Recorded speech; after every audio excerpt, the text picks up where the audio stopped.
While deployed overseas, Nathan's life shatters as his wife divorces him via email, drains their joint account, and moves in her new boyfriend.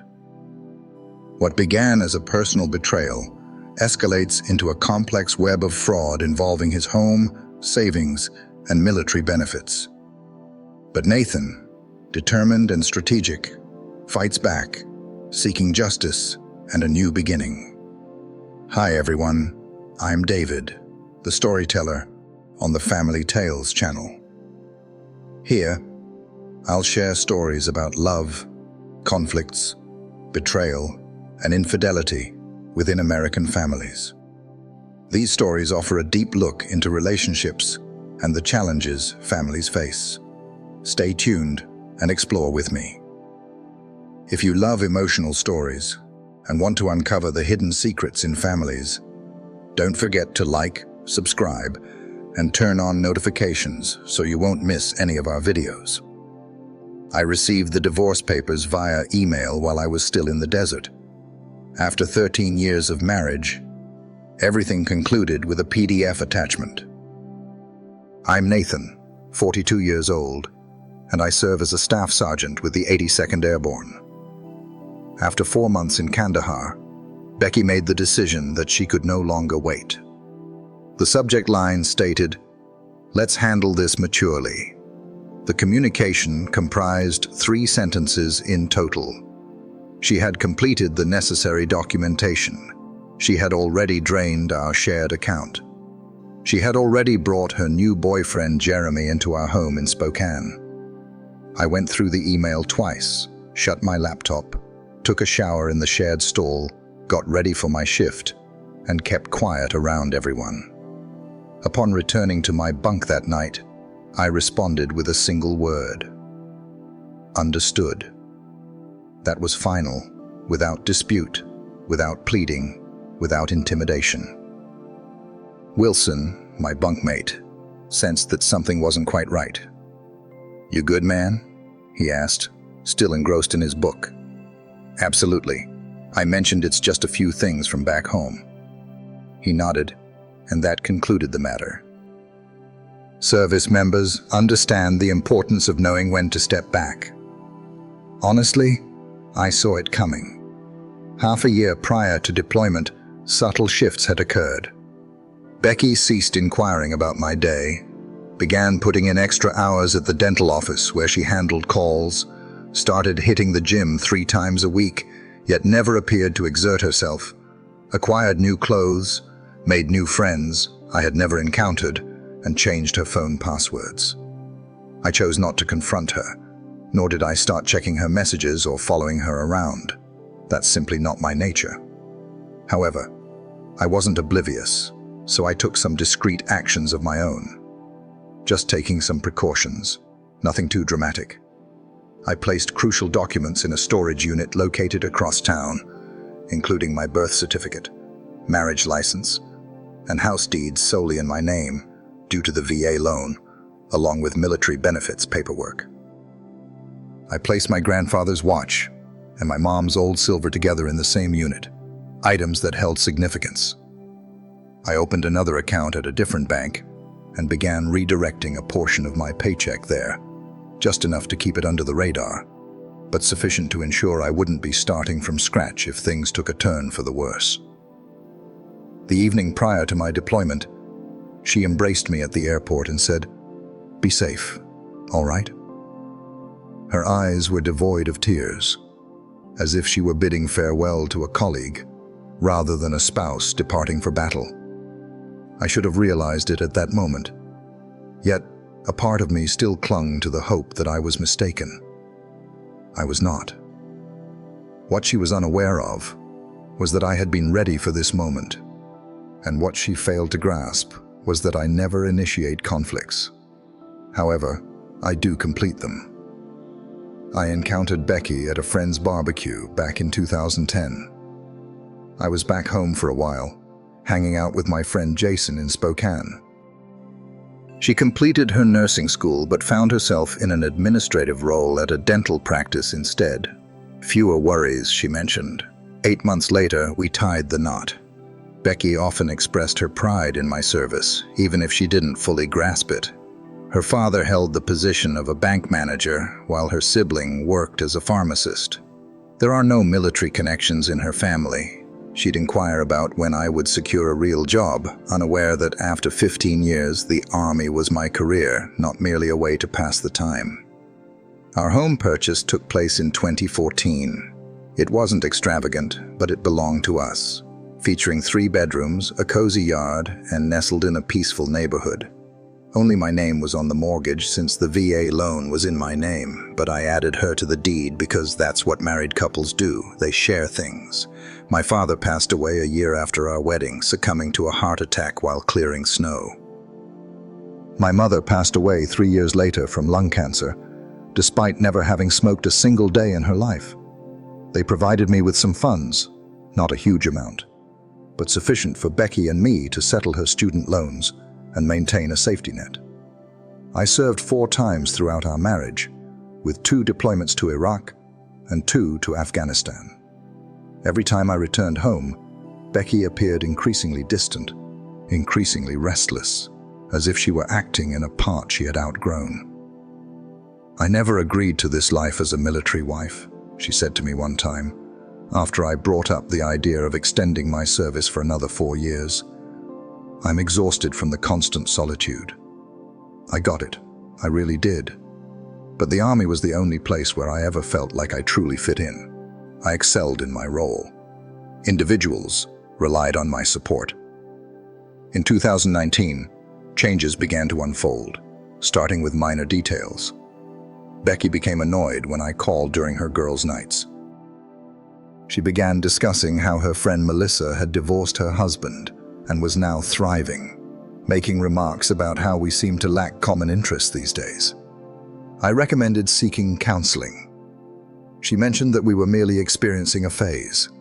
Then arrived the long hours at the office, the weekends spent with unfamiliar friends, the fresh wardrobe, and the gym membership that saw little use.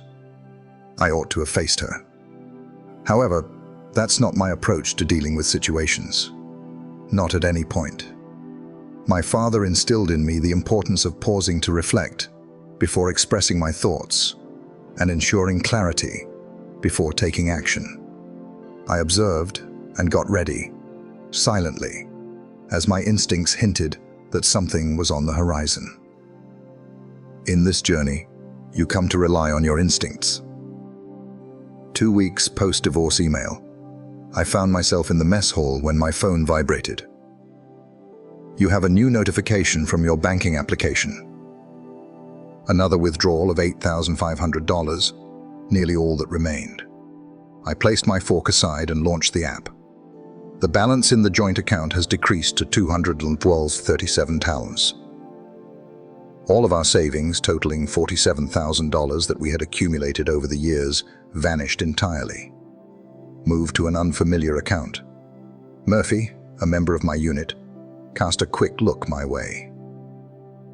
Unfortunate news. I secured my phone. Nope, just some account-related matters. That evening, I reached out to our bank using the base phone center.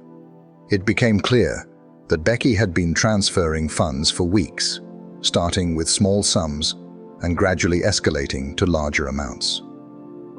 The major transfers commenced the day following my deployment. I ended the call and lingered in the hallway for what felt like ages, observing men sharing laughter, reaching out to their children, spouses, and parents. Life continued as usual for everyone else, while my world was falling apart. That's when Wilson discovered me. "Alvarez mentioned that you appeared as if you'd encountered a ghost during dinner," he said. "Hey there. I typically keep my personal life private, but there was a time when Wilson rescued me from a tough spot in Kandahar. I had faith in him. My wife cleared out our accounts and brought her boyfriend into our home," I mentioned. "Delivered divorce papers while I was on patrol last week." Wilson was straightforward with me. "I'm sorry to hear that, or that's tough, or you'll meet someone who's a better fit." He simply inquired, "What's your strategy?" "I'm not certain at this point," I replied.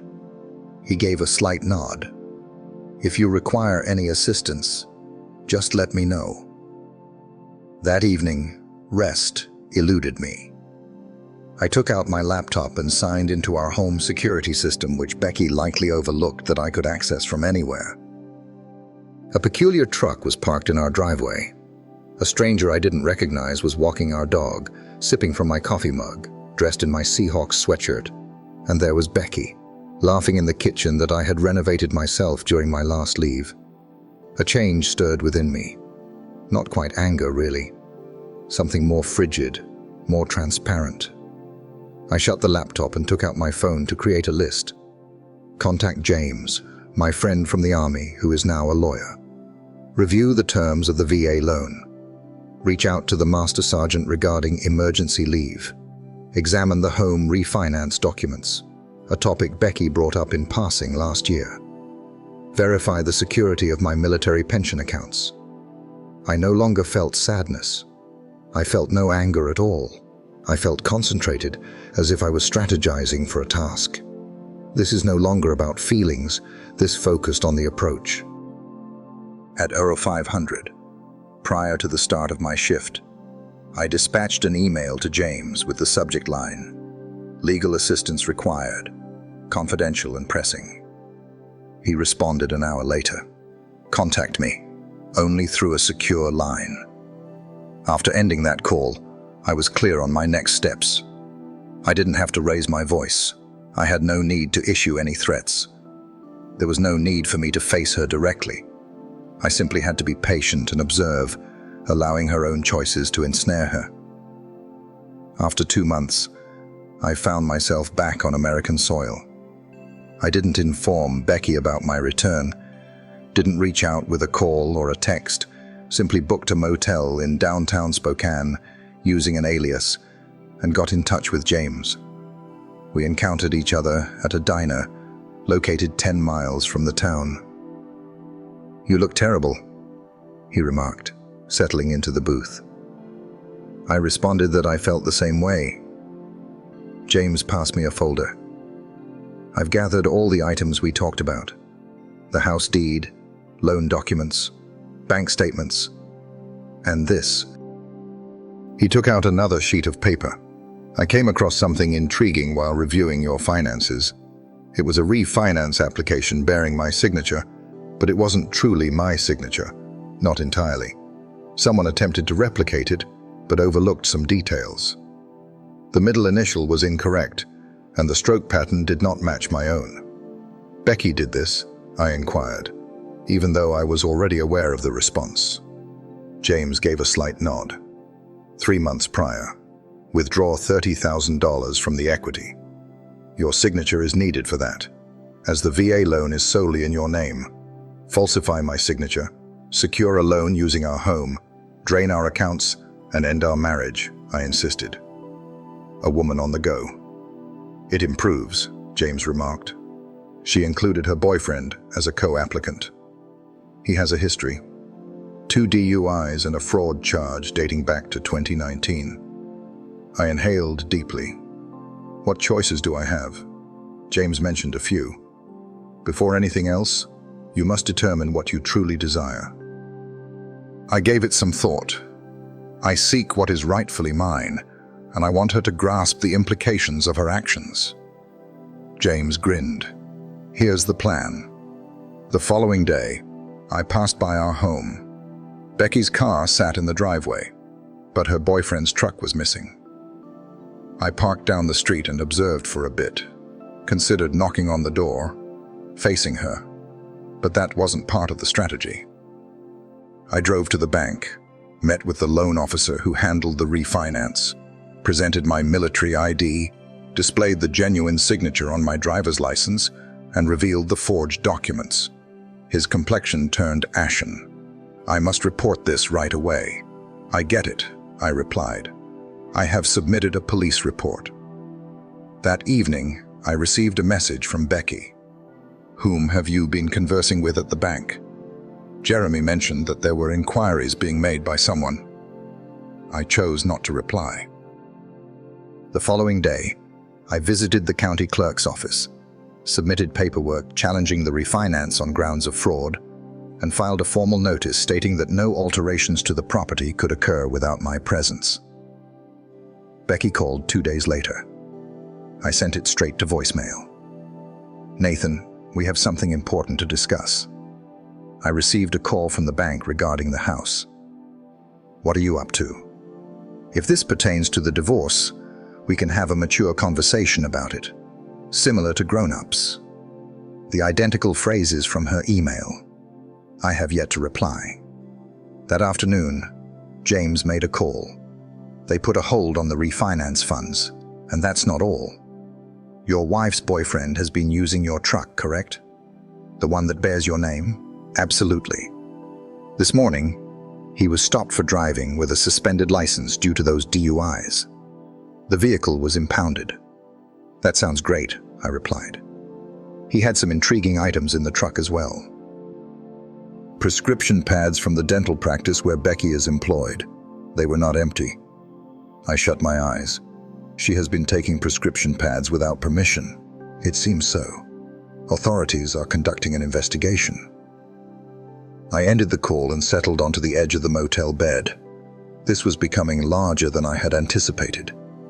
A part of me felt the urge to reach out to Becky, to give her a heads up. Long-standing routines. However, I recalled the footage from the security camera, my home, my canine companion, my journey, handed over as if it held no value. This was the path now, numbered. There was no going back, and truthfully, I had no desire to. The following morning, I had a meeting with the bank fraud investigator.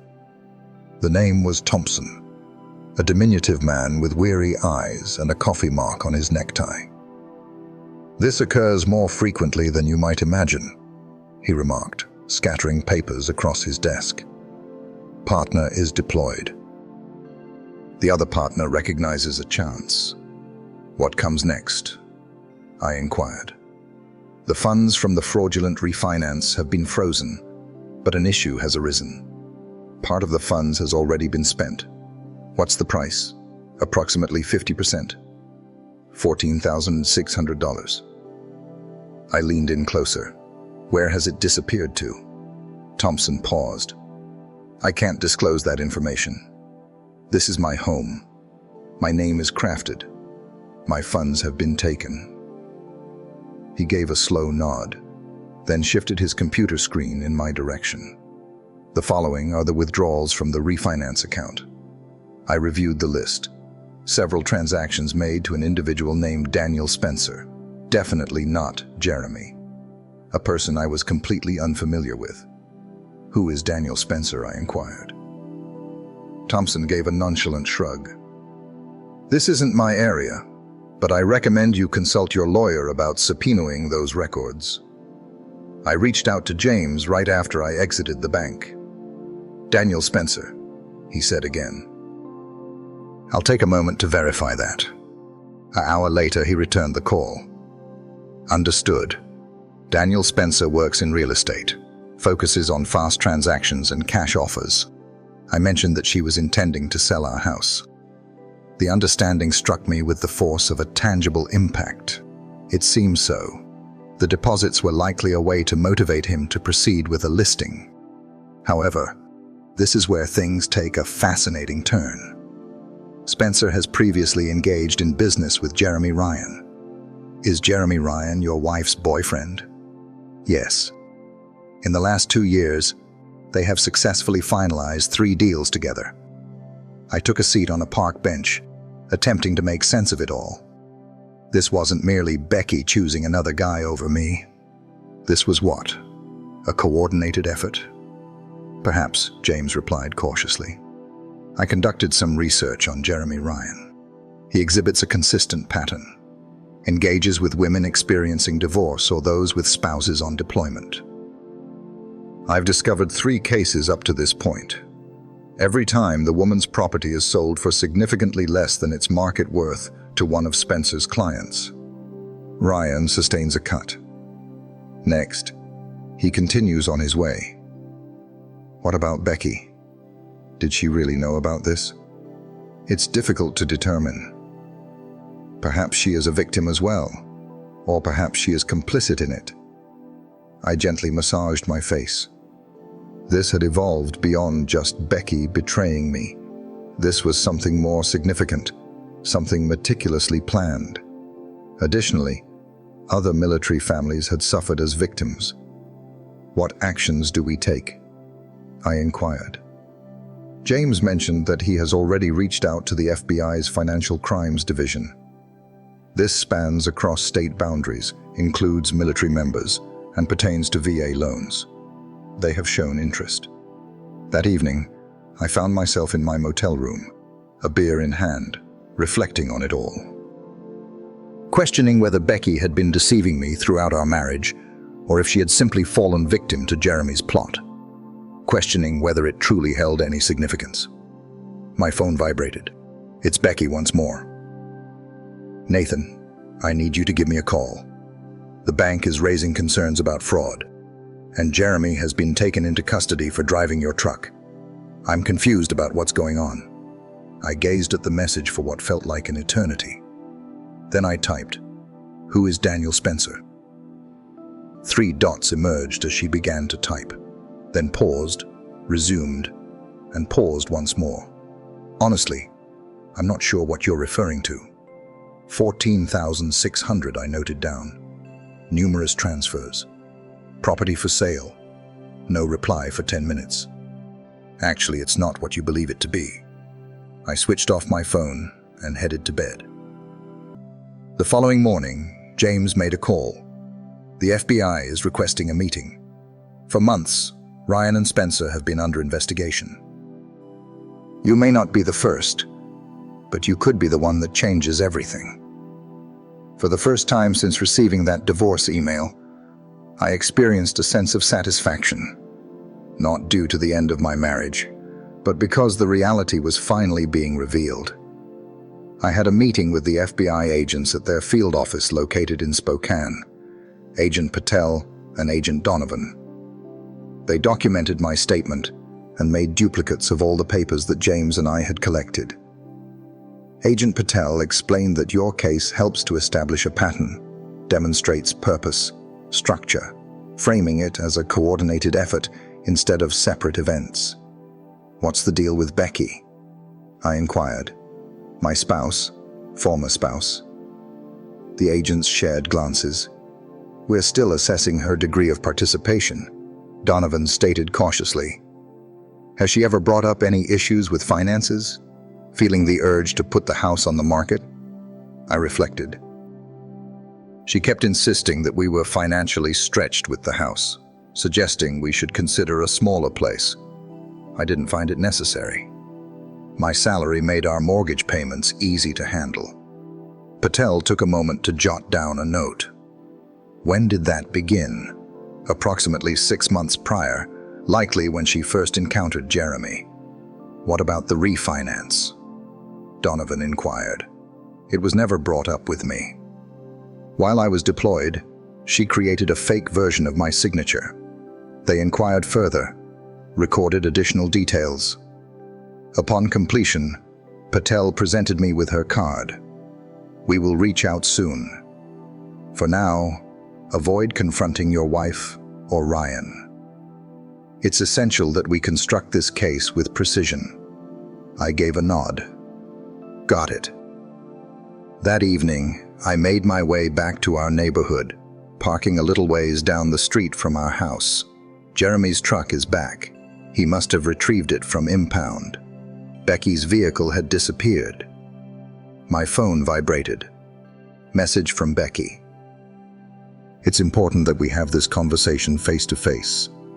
Let's connect at Riverfront Park tomorrow. Kale Patamoni.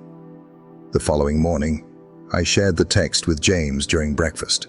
He urged her not to leave. Engaging with her at this moment is unlikely to yield any positive outcomes. I will not, I stated. I'm curious about what she's up to today, while she believes I'm on my way to meet her. We arrived at our house at 9:30 a.m. and parked on the opposite side of the street. At 9:45, Becky exited her home, entered her car, and drove off, making her way to Riverfront Park. "What's next?" James inquired. "Now we wait," I remarked. After a brief wait of 20 minutes, a car arrived. Logo of the real estate agent displayed on the door. Daniel Spencer. Jeremy stepped forward to welcome him. They conversed in the driveway before heading indoors. "Are we supposed to follow them?" James inquired. I shook my head in disbelief. Not necessary. "Last year, I set up security cameras both inside and outside. Files are uploaded to the cloud storage." James grinned. "You didn't bring that up earlier." "I never brought it up," I said, taking out my phone. I launched the security app and tilted the screen for James to get a clear view. Spencer and Jeremy occupied our living room. Spencer was capturing images. Jeremy was highlighting the features of the house. I increased the volume. Spencer mentioned that it should be listed by the end of the week. "A buyer is already showing interest. Standard cash offer." "What's the price?" Jeremy inquired. £420.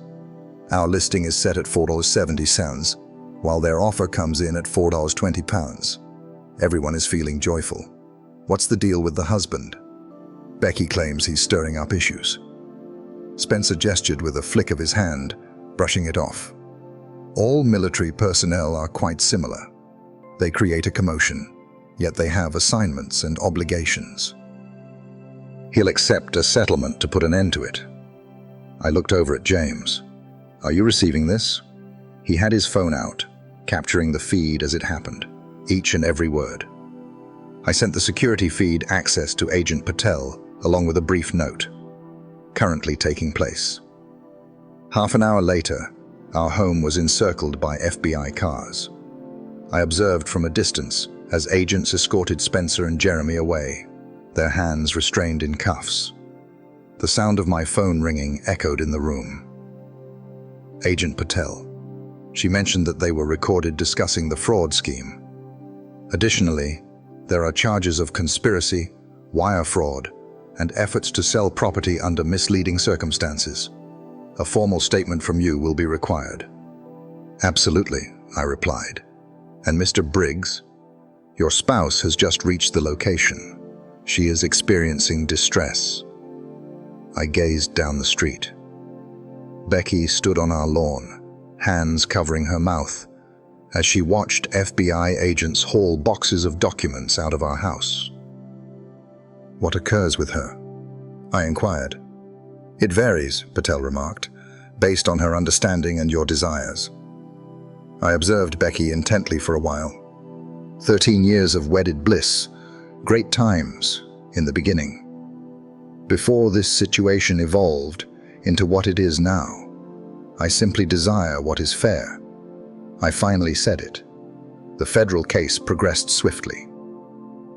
Jeremy and Spencer entered into plea agreements, pointing fingers at one another, and involving several other conspirators in a scheme that spanned 3 states aimed at military families. Becky insisted she was unaware of the broader plan. Jeremy had persuaded her that I was concealing money, intending to abandon her with nothing. Claimed that the refinance was his concept. She simply went along with it. Perhaps that was indeed the case. Perhaps it wasn't. In any case, she consented to a settlement. Complete reimbursement of the misappropriated funds, loss of any right to the property, or my military retirement benefits. A confession regarding the forgery has been signed. I chose not to pursue legal action in return. The divorce was officially completed 6 months following that email from Kandahar. No blame. Fresh start. Taking everything into account. On the day the final documents were completed, I received a call from Agent Patel. Today, Jeremy Ryan received his sentence. 8 years for deception, collusion, and impersonation. Spencer received 12. I thought you might find this interesting. I expressed my gratitude. She mentioned that there was something more. We discovered proof that they have targeted 11 additional military families. Your situation contributed to our understanding of the pattern. Thanks to you, those families could receive their money back. Once the call ended, I settled onto the porch of my rental apartment, taking in the beauty of the sunset, reflecting on those other families. Other men who had gone away, believing their homes and marriages were secure, returned to find nothing but emptiness. I never intended to be the one to dismantle Jeremy and Spencer's operation. I simply desired what belonged to me. Yet, there are moments when outcomes unfold in surprising ways. My phone vibrated. Message from Becky. I never intended for things to conclude like this. I chose not to reply. No words remained to be spoken. 1 year later, I sold the house. I just couldn't bear to stay there any longer. Countless memories, an overwhelming sense of betrayal within those walls. I invested the funds in a cozy cabin just outside of Missoula, Montana. Featuring 2 bedrooms, this property boasts 10 acres of land with a serene creek flowing behind it. There are no neighbors for miles. I retired early from the Army. 2 decades was sufficient. I had contributed plenty. I have a dog now, a German Shepherd called Scout. Commenced carpentry projects for community members. It wasn't extravagant, but it occupied my hands and covered the expenses. The remainder was taken care of by my military pension. At times, Becky crossed my mind, curious about her final destination. James learned that she had returned to her hometown in Oregon, employed at a different dental practice. It seems like it's time for a fresh start. I no longer felt hatred towards her. I honestly didn't feel much for her. She had her decisions, and I had mine as well. One evening, I received a letter from a woman in Fort Worth. While her husband was serving in the Navy, deployed, Jeremy and Spencer attempted to execute their scheme against her. Her name came up because the FBI had provided it in connection with the case. She wrote, "You don't know me. However, you rescued our home. I appreciate your determination to stand your ground when it would have been simpler to turn away." I went through it twice, then attached it to my fridge. On certain days when the quiet became overwhelming or the memories felt too intense, I would glance at that letter and recall that something positive had emerged from everything. Last I heard, Jeremy remained incarcerated. Spencer as well. The system actually functioned this time. I was navigating my path ahead. Each day unfolds with a gentle calm, creating something innovative, something that was impervious to theft, imitation, or treachery, something that belonged solely to me.